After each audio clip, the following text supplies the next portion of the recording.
Hey, Michael Shuster here. Have you ever thought it might be fun and profitable to buy a fixer-upper and then flip it? TV shows like Flip This House make it look easy and exciting for people to buy fixer-uppers and properties to make some money. Of course you know that TV shows often make it look super easy and often leave a lot of the behind-the-scenes realities out. Now don't get me wrong, I've fixed and flipped properties and I have friends who make a lot of money continually doing flipping.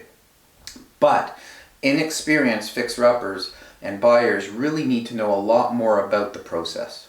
Not just the excitement and the potential profits, but also the unknowns that they may not fully understand and they need to be aware of, not to mention the potential problems that you might have to deal with and you have to be ready to deal with. Many years ago, I got into real estate investing myself.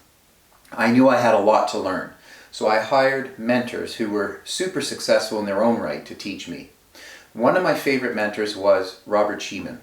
He lived in Miami and was an extremely successful real estate investor and a mentor, and all across North America he had students and clients that he helped. I remember going to Florida one year with my family for vacation. I called Robert to say that I was in town and asked him if I could take him out for lunch. We went out for lunch and we chatted about my hesitation at the time as a Canadian buying a flip either here or a fixer-upper in the States. I still remember what Robert said to me that day. He said, "Michael, it's really very simple. There are only three things that matter in the beginning. First, how much will it cost to buy the property? Second, how much will it cost me to carry the property and to fix the property? And third, finally, how much can I get the property whether I rent it out or if I sell it?"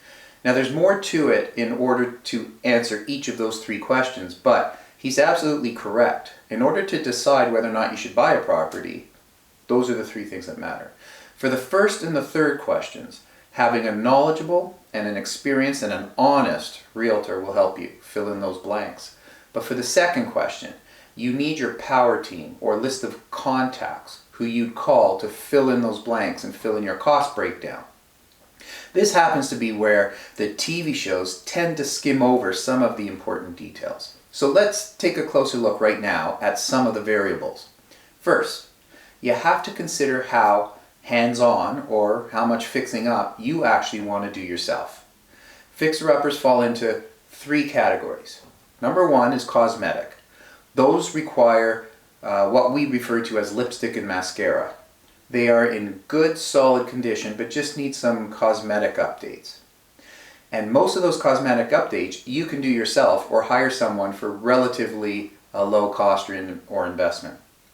Number two, there are the fixer-uppers needing major renovations and major repairs. And then number three, there are what we call the tear-downs or the rebuilds. And these are often the ones you either have to gut right down to the studs and start with new drywall and plumbing and electrical, or tear it right down and build it right back up from the ground. One of the people who is very important for you to rely on for advising you whether a property falls under category 1, 2, or 3 is a high-skilled home inspector. Once you know if a property falls under category 1, 2, or 3, then you can call on your designers or your contractors or other members of your power team to fill in the individual costs for each and every repair or replacement or upgrade that you might need. Now what I like to do for each property that I consider buying as a fixer-upper is create a spreadsheet. If you want a copy of my spreadsheet for free, just send me an email and I'd be happy to share it with you. And here's a good tip for you. Always overestimate the cost you think that something's going to cost. And or if you get quotes and other types of things, just create a buffer just to be safe. You'd rather come in pleasantly surprised rather than negatively surprised. And one of the biggest mistakes that novices make is taking on too many renovations. They want to turn something that looks terrible into a masterpiece and do it with pride and be proud at the end of your result. Sometimes they do it not just for the profit, but also for the self-fulfillment of seeing what they can accomplish and what they want to do. Another tip I'll share with you is that you should never aim to raise the value of the property to more than 10% to 15% of the comparable properties in the neighborhood that have sold, or the building.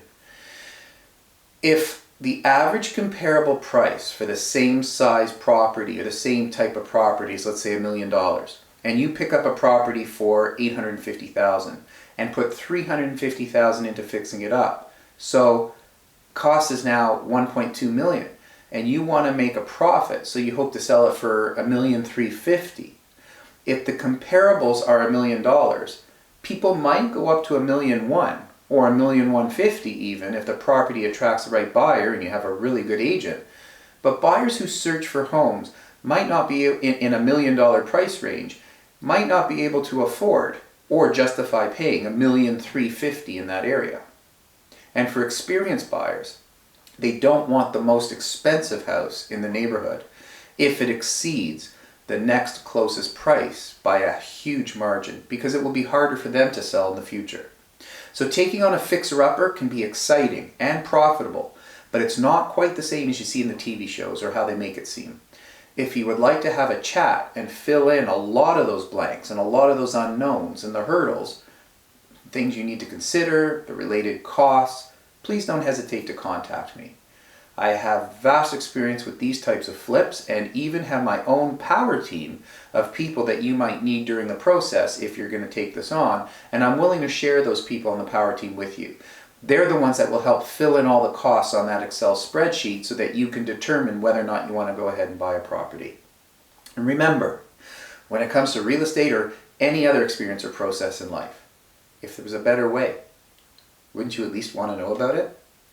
So if you have questions about flipping properties, buying, selling, mortgages, investing, the real estate market in general, selling a matrimonial home and divorce, or anything real estate related, just give me a call or send me an email with your questions. My email is mike@TheREguy.ca. It's always strictly confidential, never any pressure or obligation. I just love to talk real estate. Thanks for watching.